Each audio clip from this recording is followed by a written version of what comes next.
Assalamualaikum warahmatullahi wabarakatuh. Alhamdulillahirrabbilalamin, kita semua bisa belajar bersama-sama. Ini dalam pembelajaran PAI untuk kelas 12 atau kelas 3 SMK atau SMA.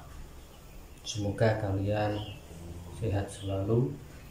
Yang kita bahas pada siang hari ini masalah tentang kiamat atau hari akhir, melanjutkan keterangan yang kemarin.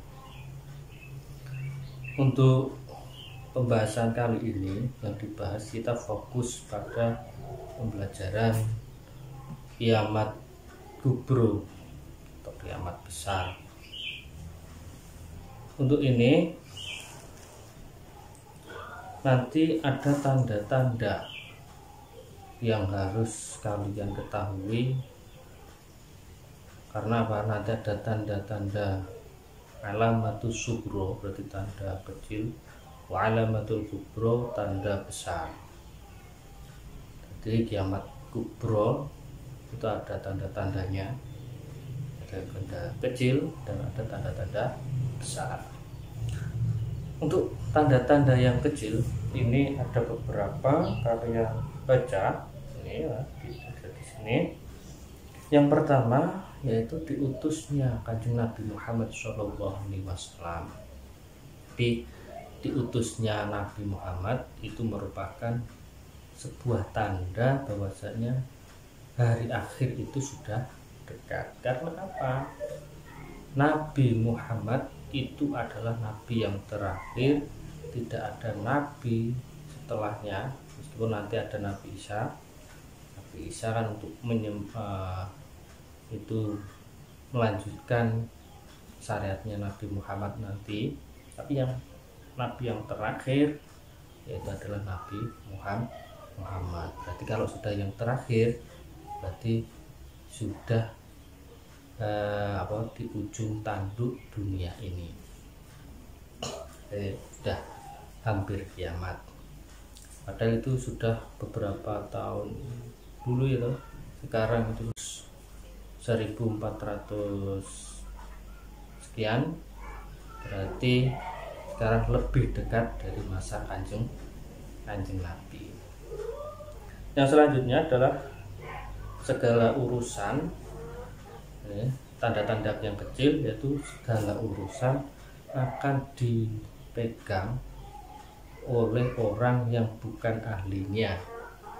Dalam masalah agama, otomatis dalam masalah agama kalau sudah tidak dipegang oleh ahlinya, berarti itu sudah mendekati hari akhir. Nah, sekarang kita lihat saja, banyak sekarang itu orang yang mengaku ngalim, mengaku mustad, tapi ternyata itu malah bukan ahlinya, suka menafsiri seenaknya saja, suka menghukumi orang seenaknya saja.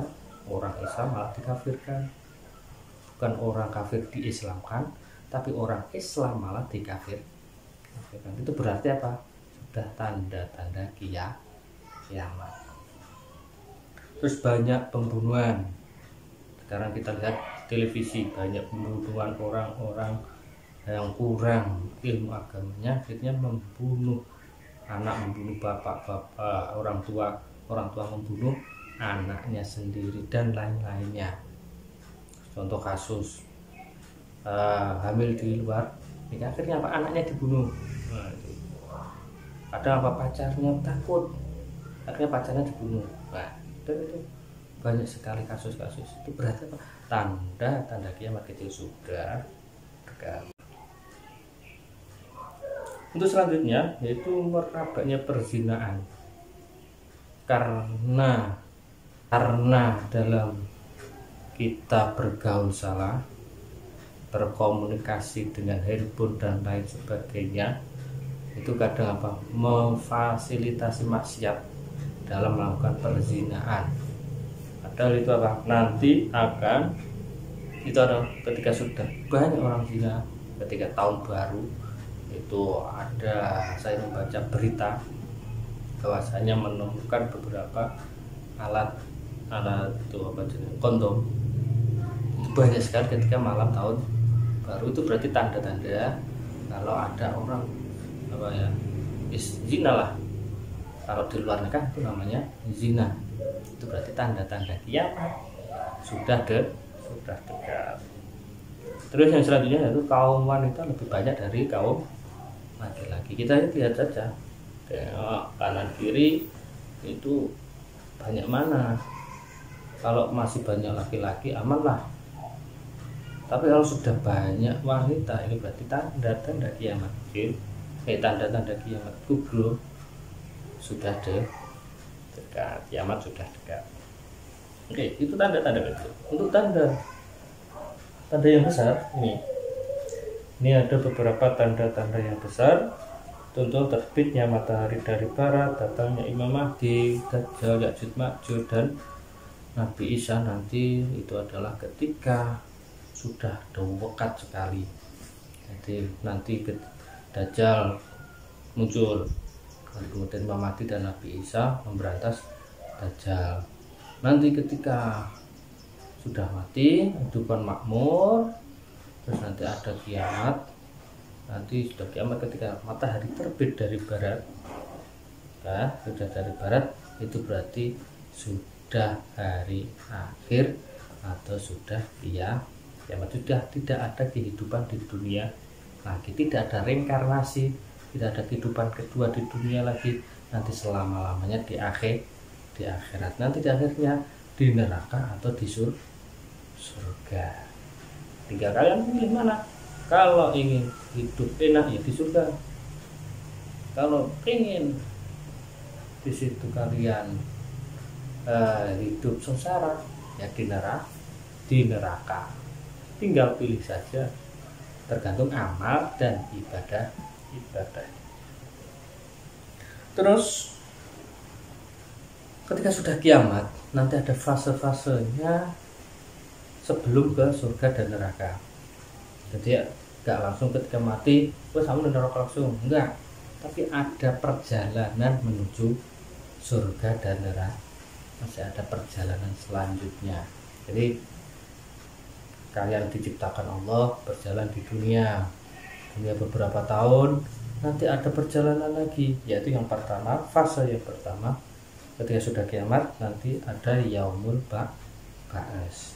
Kalau kiamat nanti ditiup oleh malaikat Israfil, berarti tanda-tanda kiamat atau sudah kiamat, orang mati semua.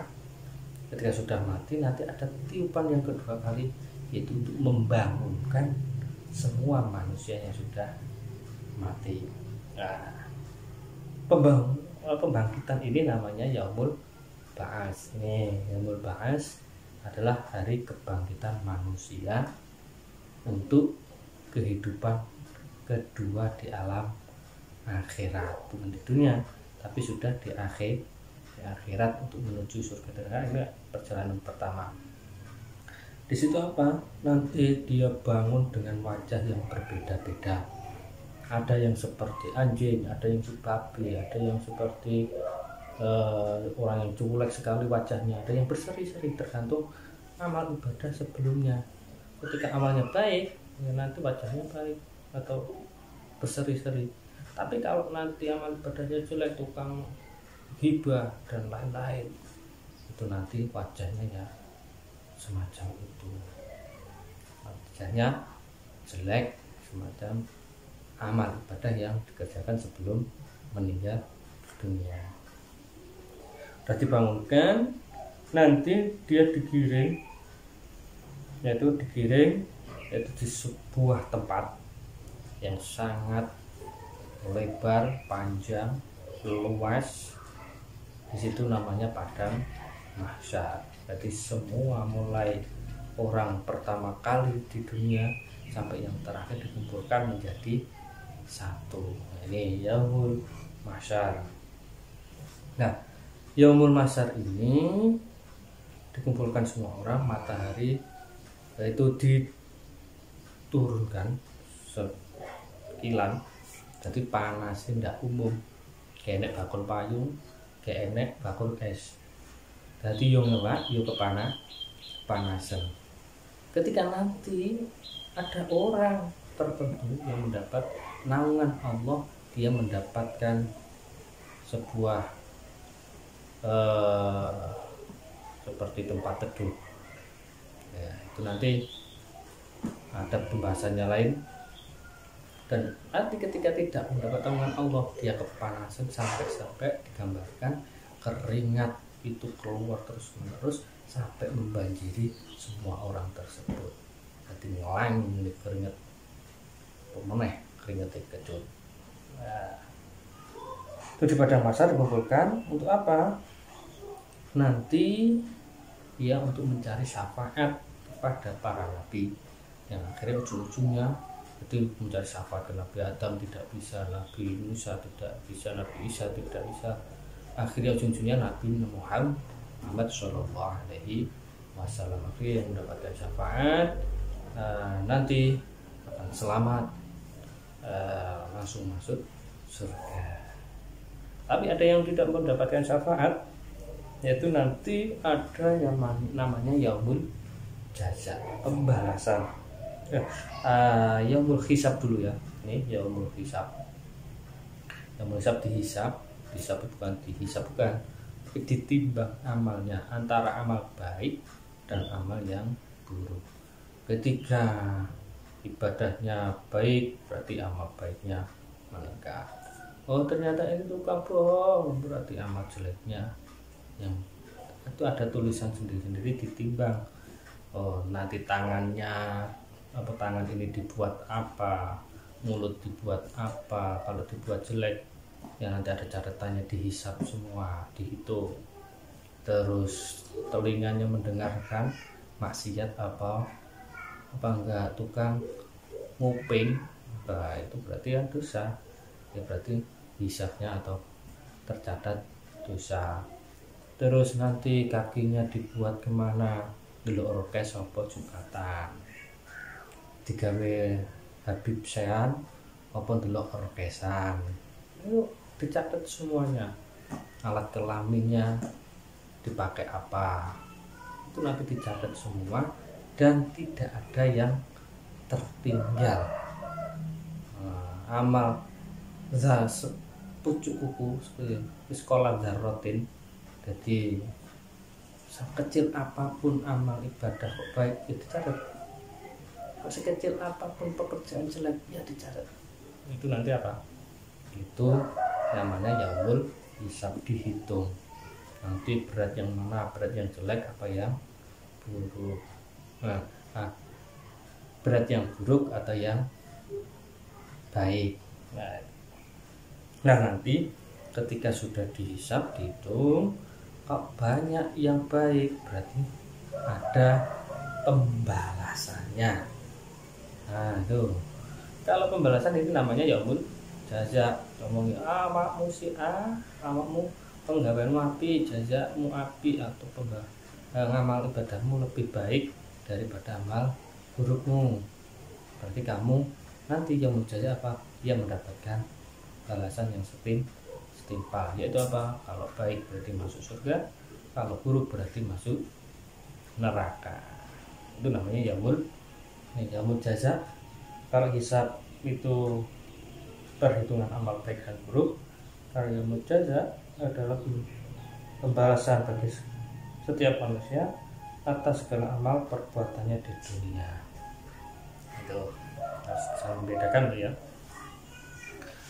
Terus selanjutnya nanti ada yaitu ketika sudah ada pembalasan, nanti ada pembalasannya di surga atau di neraka.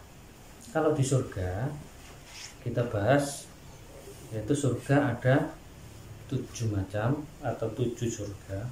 Nanti bisa dipilih mau masuk surga mana, yaitu ini ada 7 macam. Akan pilih ngamalnya api sampai pilih. Itu bagi orang yang lolos atau dia amal baiknya lebih banyak daripada yang buruk. Terus ada neraka. Kalau neraka ini ada banyak sekali, ada 8. Contoh hawiyah itu bagi siapa, jahim untuk siapa, ini kalian baca sendiri. Nah, ini banyak sekali. Nah, kenapa kok di situ ada surga dan neraka? Kok Gusti Allah kenapa sih Allah harus membuat surga dan neraka? Gini loh, setiap baju ya, ketika ingin masuk lemari, baju itu harus apa? Bersih. Ketika baju itu kotor, tidak mungkin dimasukkan ke dalam almari. Berarti baju kotor harus dibersihkan.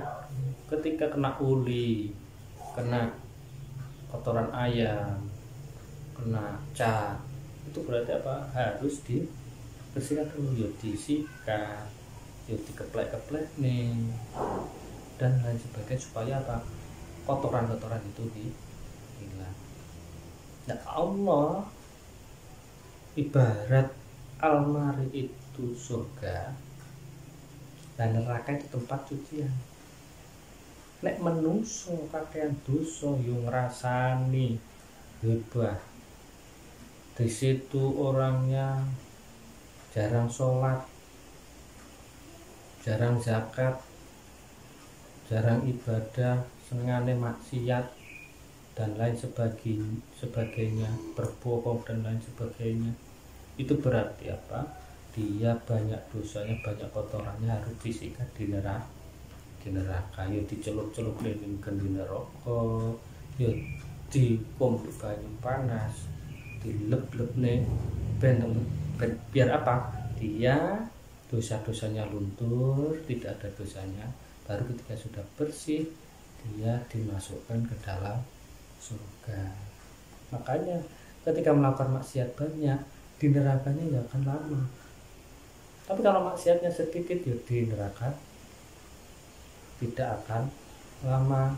Tergantung di neraka itu nanti, tergantung maksiatnya seberapa. Kalau banyak, di neraka lama.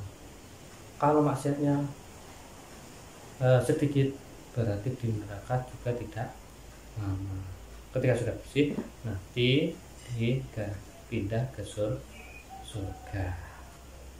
Itu ya, itu perjalanan ketika sudah hari kiamat. Itu ada itu tadi.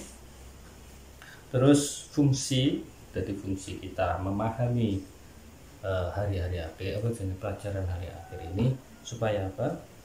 Iman kita bertambah, ketakwaan kita bertambah, terus kita mendekatkan diri kepada Allah, memotivasi diri supaya di situ kita mau melakukan ibadah dan sebagainya, dan meninggalkan maksiat. Seperti ini, bisa di sini baca. Mungkin itu yang dapat kami sampaikan. Semoga ini menjadi pelajaran yang bermanfaat bagi kalian, dan nanti kedepannya kalian menjadi anak yang baik, anak yang solehah, dan nanti mati husnul khotimah dan ilmunya bermanfaat. Akhirul kalam, ihdinas siratal mustaqim. Wassalamualaikum warahmatullahi wabarakatuh.